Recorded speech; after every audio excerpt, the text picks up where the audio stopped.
Because this pamilya namin.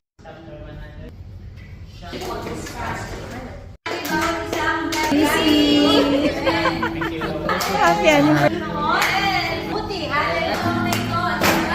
Kailan may diyan ko pinagay nararapat, kailan may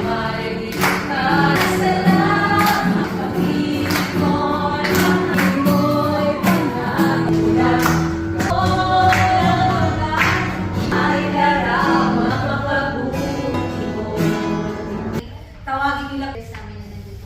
Pwedeng makaranas ng ano, diba? So, bakit ang ano ng ganito kay Ate Sandra? Patuloy na dumalo rin the Holy Spirit. Amen. Praise the Lord.